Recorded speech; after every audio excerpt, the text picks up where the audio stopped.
युवा साथियों, बेरोजगारों की विभिन्न मांगों को लेकर लगातार हमारा संघर्ष जारी है। चाहे वो सड़कों पर उतरकर आंदोलन करना और चाहे मंत्री और मुख्यमंत्री से मिलने की बात हो। साथ ही काल एक अचानक एक बड़ा वाक्य घटित हुआ जो आप लोगों को मैं बताना चाहूंगा। लेकिन ये वीडियो इसलिए महत्वपूर्ण बन जाता है कि अध्यापक भर्ती का परिणाम कब आएगा, पीटीआई भर्ती का परिणाम कब आएगा, कैलेंडर भर्तियों का कैलेंडर कब जारी होगा, जेएन भर्ती का क्या हुआ कल वार्ता में, और मुख्यमंत्री से क्या क्या वार्ता हुई, और आने वाले समय में 1 लाख भर्तियों का वर्गीकरण कब होगा।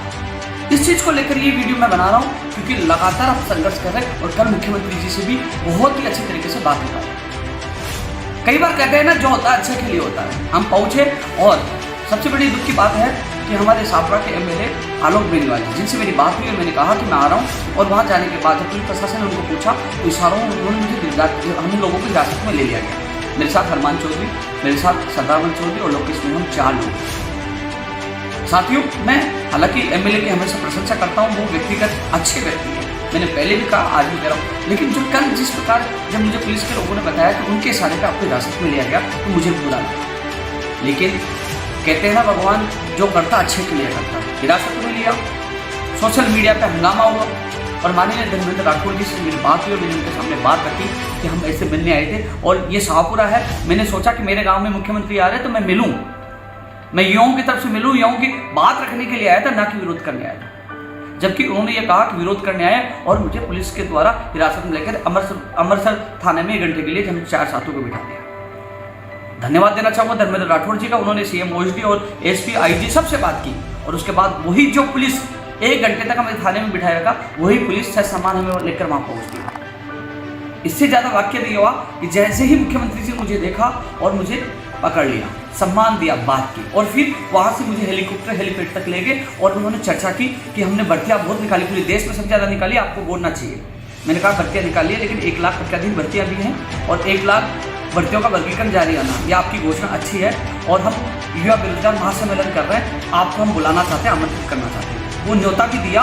और साथियों, आपने देखा कि लगातार मैं आप लोगों की आवाज़ उठा रहा हूँ। उसमें 48,000 पदों पर तृतीय श्रेणी शिक्षक भर्ती है और 5546 पदों पर पीटीआई भर्ती है। इसके अलावा अलग अलग विभागों में 1 लाख भर्तियां प्रतिदिन है, जिनको आचार संहिता से पहले मैं पूरी करवाना चाहता हूँ।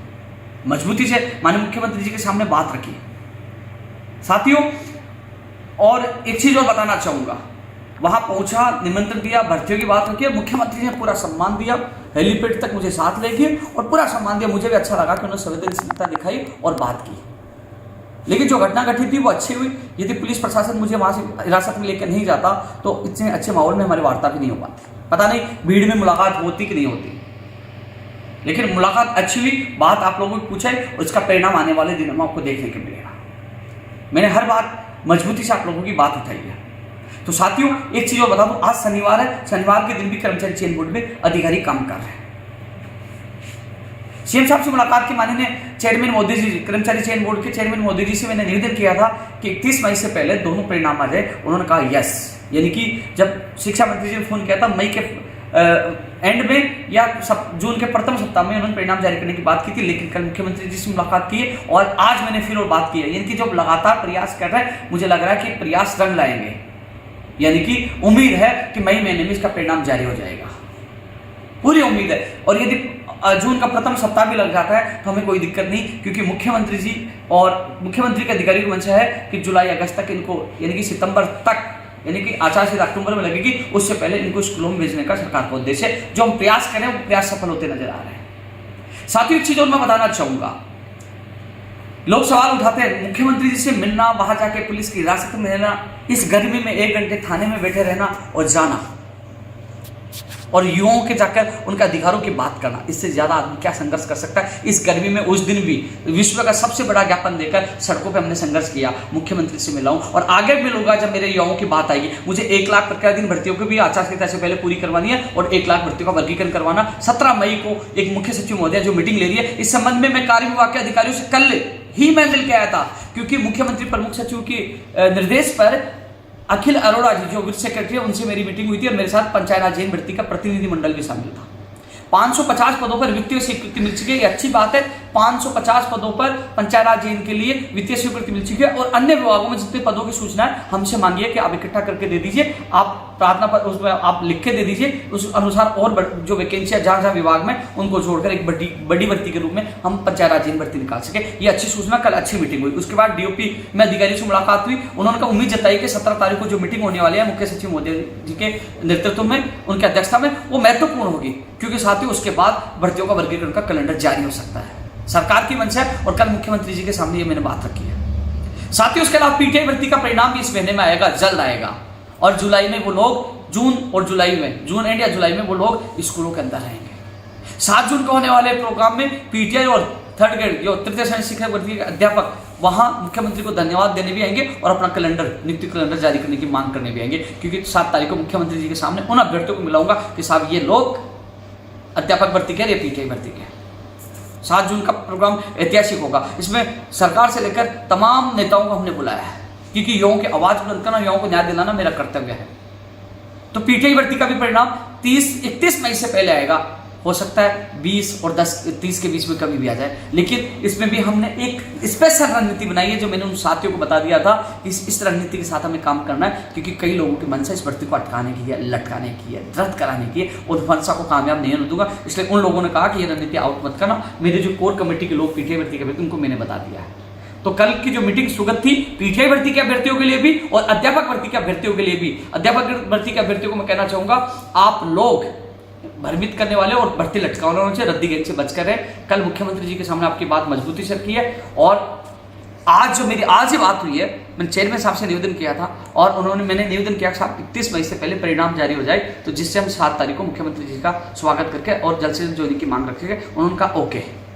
अब उम्मीद है इसी महीने में यानी कि जो मई के अंतिम सप्ताह और जून का प्रथम सप्ताह का जो आश्वासन मिला था, लगता है मई का सप्ताह वाला आश्वासन पूरा हो सकता है। यदि 2-4 दिन एक्स्ट्रा भी लग जाए तो हमें कोई दिक्कत नहीं क्योंकि हमें ज्वाइनिंग जुलाई अगस्त तक लेनी है और उसके लिए आगे की तरफ हम बढ़ रहे हैं।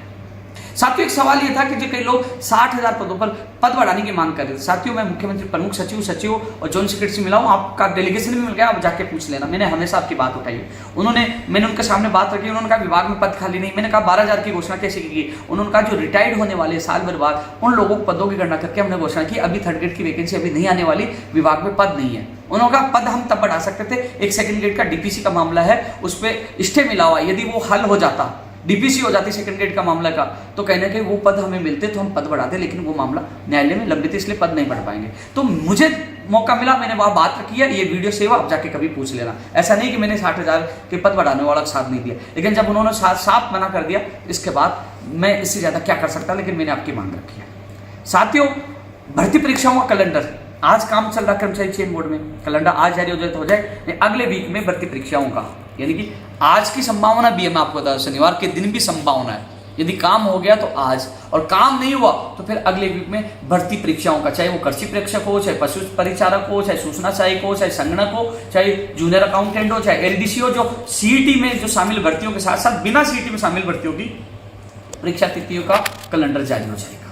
यह आपके लिए अच्छी बात है। जो हमने धरातल पर 10 मई को हमने गर्मी में संघर्ष किया था, भर्ती परीक्षाओं का कैलेंडर जारी किया जाए, हमने संघर्ष किया था अध्यापक भर्ती और पीटीआई भर्ती का परिणाम जारी किया जाए, हमने संघर्ष किया था सीईटी सीनियर सेकेंडरी का परिणाम जारी किया जाए, वो भी जल्द जारी होगा। आज यदि 3 भर्तियों का अभी परिणाम जारी होना है तो आज है आने वाले वीक में, क्योंकि आज भी काम चल रहा है। मैं धन्यवाद देना चाहूंगा चेयरमैन मोदी जी को, कर्मचारी चयन बोर्ड के अध्यक्ष तमाम कर्मचारियों को, आज छुट्टी के दिन भी वो वर्क कर रहे हैं, कार्य कर रहे हैं। तो यह आज होता है तो आज, नहीं तो अगले वीक में, चाहे वो वीडियो या प्रयोगशाला सहायक का प्रोविजन परिणाम हो, चाहे सीईटी सीनियर सेकेंडरी का परिणाम हो, ये तत्काल आने वाले दिनों में जारी होंगे, आपको ये परिणाम देखने को मिलेगा।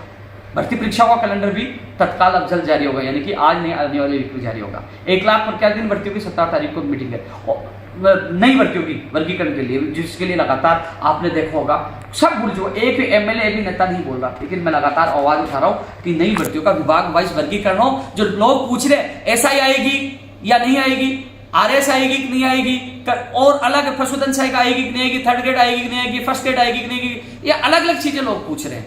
तो विभाग वाइज वर्गीकरण हो जाएगा, तो सबको पता लग जाएगा मेरे विभाग में इतने पदों पर भर्ती आ रही है, वो लोग अपनी तैयारी में जुड़ जाएंगे। तो साथियों, सारी चीज जो हम लगातार संघर्ष कर रहे हैं धरातल पे, उसका परिणाम मिल रहा है। क्योंकि साथियों, बात करने वाले बहुत कम, 10 आदमी नहीं होते और वो केवल सोशल मीडिया पे शेयर बन जाते हैं, लेकिन यहाँ धरातल पे भी कर रहे हैं। और थाने में जब हिरासत में 1 घंटे रहने के बावजूद भी मुख्यमंत्री से मिलकर आपकी बात मैंने रखी है, आगे भी मैं रखता रहूंगा, क्योंकि मेरा लक्ष्य है 1 लाख प्रक्रियाधीन भर्तियों को पूरा करवाना, 1 लाख भर्तियों का वर्गीकरण करवाना। प्रक्रियाधीन भर्तियों में प्राथमिक तौर पर अध्यापक भर्ती, पीटीआई भर्ती और तमाम जो भर्तियां जो प्रक्रियाधीन है उनको पूरी करवाने का मामला साथ में है। साथियों, चयन भर्ती के लिए मैं बोल चुका हूं, कैलेंडर के लिए मैं बोल चुका हूं, तो ये आज का वीडियो महत्वपूर्ण है। कुल मिलाकर आज छुट्टी के दिन भी कर्मचारी चयन बोर्ड में कार्य जारी है। आने वाला वीक महत्वपूर्ण होगा। फर्स्ट ग्रेड का परिणाम भी आने वाले वीक में जारी होना शुरू हो आएंगे परिणाम, इस संबंध में मैंने बात रखी है। और इसके अलावा साथियों, तमाम चीजों के लिए मैं लगातार आवाज उठा रहा हूं। विश्व का सबसे बड़ा ज्ञापन उस गर्मी में 2000 लोगों के साथ 7 जून को फिर एक बार, वो 7 जून का जो होने वाला प्रोग्राम कोई पॉलिटिकल प्रोग्राम नहीं है, वो केवल युवाओं की ताकत का एहसास कराना, युवाओं की मांगों को मजबूती देना, युवाओं की प्रक्रियाधीन और नई भर्तियों को जल्द से जल्द पूरी करवाना, उन सब के लिए ये आंदोलन है। मैं हमेशा युवाओं के लिए लड़ता हूँ। जब तक मैं राजस्थान बेरोजगार एकीकृत महासंघ में हूँ, मैं युवाओं की यूं आवाज बुलंद करता रहूंगा, चाहे मुझे जेल में कितना ही डाले, चाहे कितने लोग ट्रोल आर्मी होके, चाहे मुझे कितना ही बदनाम करने की कोशिश करे। मैं किसी के बाप से नहीं डरता, क्योंकि राजस्थान के लाखों युवा मेरे साथ है, उनके माता पिताओं का आशीर्वाद मेरे साथ है। मैं उनके लिए आज भी लड़ा था, कल भी लड़ूंगा, और जेल में एक बार नहीं 1000 बार हिरासत में ले मैं लड़ूंगा। लेकिन कल का मुख्यमंत्री जी का रवैया और उनका बात करने का तरीका बहुत मुझे शानदार लगा, और उन्होंने विश्वास भी दिलाया है कि ये तत्काल ये प्रक्रियाधीन भर्तियों को और वर्गीकरण करवाकर युवाओं को बड़ी राहत देंगे। इसके अलावा साथियों, कर्मचारी चयन बोर्ड के अलावा आरपीएससी की भर्ती परीक्षाओं का कैलेंडर जारी करें, इसके लिए हम लगातार प्रयास करें। पीटीआई भर्ती के बारे में मैं बता चुका हूं। और साथियों, एक चीज बता दूं, नई कंप्यूटर अनुदेशक हो, कनिष्ठ अनुदेशक हो आईटीआई कॉलेजों में, चाहे वो पीटीआई लाइब्रेरियन हो, सारी भर्तियों के लिए हम प्रयास करें। कैलेंडर जारी होगा तो सब में स्थिति स्पष्ट हो जाएगी। कई बार मैं किन भर्तियों का नाम नहीं लेता तो लोग सोचते हैं मैं नई कंप्यूटर अनुदेशक भर्ती को भूल गया। नहीं भूला हूं, जो सरकार ने वादा किया था, शिथिलता नहीं दिया, बोले हम नई भर्ती निकालेंगे। तो साथियों, मैं वादा कर रहा हूं, यदि सरकार अपने वादे से मुकरती है तो सरकार के खिलाफ चुनाव में मोर्चा खोलूंगा और वोट की चोट दूंगा, चाहे वो पंचायत राज जैन भर्ती हो, चाहे कंप्यूटर अनुदेशक भर्ती हो। मैं वादे पे हूं और लड़ूंगा, ऐसा नहीं। लेकिन जब सरकार सकारात्मक है, मुख्यमंत्री जी मिल रहे हैं, अधिकारी मिल रहे हैं, अधिकारियों से हमारी मीटिंग हो रही है, कर्मचारी चयन बोर्ड के अधिकारी भी हमसे अच्छी तरह बात कर रहे हैं, शिक्षा मंत्री मिल रहे हैं, जब सारा काम पॉजिटिव चल रहा है तो हमें परिस्थिति के अनुसार चलना पड़ेगा, क्योंकि हमें काम से मतलब है, राजनीति से मतलब नहीं है। विरोध वहां किया जाता है जब काम अटक जाए। जब हमारी सुन रहे हैं, मिल रहे हैं, तो कहीं ना कहीं हमें पॉजिटिव रहना चाहिए। हमें राजनीति से परे हटकर हमारा लक्ष्य ये होना चाहिए कि हमारी भर्तियां पूरी हो। हम राजनीति में छट गए, हर किसी का पक्ष लेंगे, हर किसी के पक्ष में बोलेंगे, तो कहीं ना कहीं हमारी ये भर्तियां जिसको हम पूरी करवाना चाह रहे हैं आचार संहिता से पहले या कैलेंडर जारी करवाना चाह रहे हैं, वो अटक जाएगी। साथियों, मेरा उद्देश्य इन भर्तियों को पूरा कराना है। हालांकि कई लोग अलग अलग बातें कहेंगे, अलग अलग ये कहेंगे क्योंकि मुख्यमंत्री से नहीं मिलूं तो मुख्यमंत्री इनसे नहीं मिलते, इनकी में दम नहीं है। अब जब हम दम लगा के जब मुख्यमंत्री से मुलाकात होती है तो यार पता नहीं है मुख्यमंत्री से क्यों मिला है। तो ये लोगों की सोच है, मैं सोच को बदल नहीं सकता, लेकिन मैं इतना कह सकता हूँ, आने वाले समय में आपको सच्चाई का पता लग जाएगा। मेरे लिए मेरी युवा महत्वपूर्ण है। हाँ, ये जरूर है, जहाँ सरकार अच्छा काम करेगी मैं धन्यवाद देने के लिए कभी भी कतराऊंगा नहीं। कल यदि धर्मेंद्र राठौड़ जी मुझे वहां फोन करके नहीं छुड़वाते और मुख्यमंत्री से नहीं बुलाते तो कल की रात मेरी थाने में गुजरती। इसलिए मैंने धन्यवाद दिया, क्योंकि उन्होंने कल मुझे जेल से छुड़ाने में अहम भूमिका निभाई। और मुख्यमंत्री जी ने अच्छी बात की और उन्होंने कहा प्राथमिक तौर पर भर्तियों करेंगे, तब मैंने मुख्यमंत्री जी को धन्यवाद दिया। जहां अच्छा काम होगा मैं धन्यवाद दूंगा, जहां गलत काम होगा मैं सरकार का सबसे पहले विरोध करूंगा। मेरे लिए मेरे युवा पहले। धन्यवाद साथियों, ये वीडियो महत्वपूर्ण है, सब तक शेयर करिए, क्योंकि हमारा संघर्ष रंग ला रहा। मैंने कल परसों भी मैंने कहा था, जो हमने बड़ी संख्या में घेराव किया था और विश्व का सबसे बड़ा ज्ञापन दिया था, गर्मी में हजारों बेरोजगार इकट्ठे होते, उसका परिणाम देखने को मिलेगा। वर्गीकरण भी होगा, कैलेंडर भी जारी होगा, परिणाम भी जारी होगा और जल्द ये प्रक्रियाधीन भर्तियां भी पूरी होंगी। धन्यवाद।